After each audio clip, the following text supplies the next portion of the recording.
When Jake told me about the Shakespearean monologue assignment due tomorrow, I panicked. Then Cindy mentioned it required full Elizabethan costume. By lunch, Max was explaining how we needed to perform an iambic pentameter. Something felt off. I'd never missed an assignment this big. That evening, Mrs. Case messaged me, "I know about the prank. Want to turn the tables?" The next morning, I walked into English class wearing a full Renaissance outfit, doublet, tights, feathered hat, the works. Mrs. Case stood at the front in an equally elaborate gown, complete with a ruff collar, that made her look like Queen Elizabeth. "Good morning, class," she announced sternly. "I'm disappointed to see that most of you have failed today's assignment." My classmates' faces went white. Jake's mouth dropped open. Cindy started frantically digging through her backpack. The assignment clearly stated that all students must arrive in period-appropriate costume to demonstrate understanding of Shakespeare's era.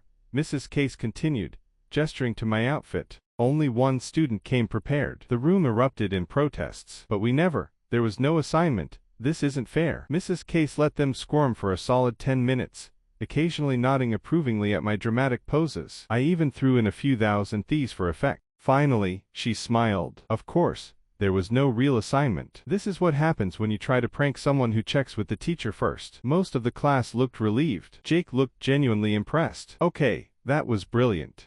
Best part. Mrs. Case gave me extra credit points for exceptional participation in classroom demonstrations."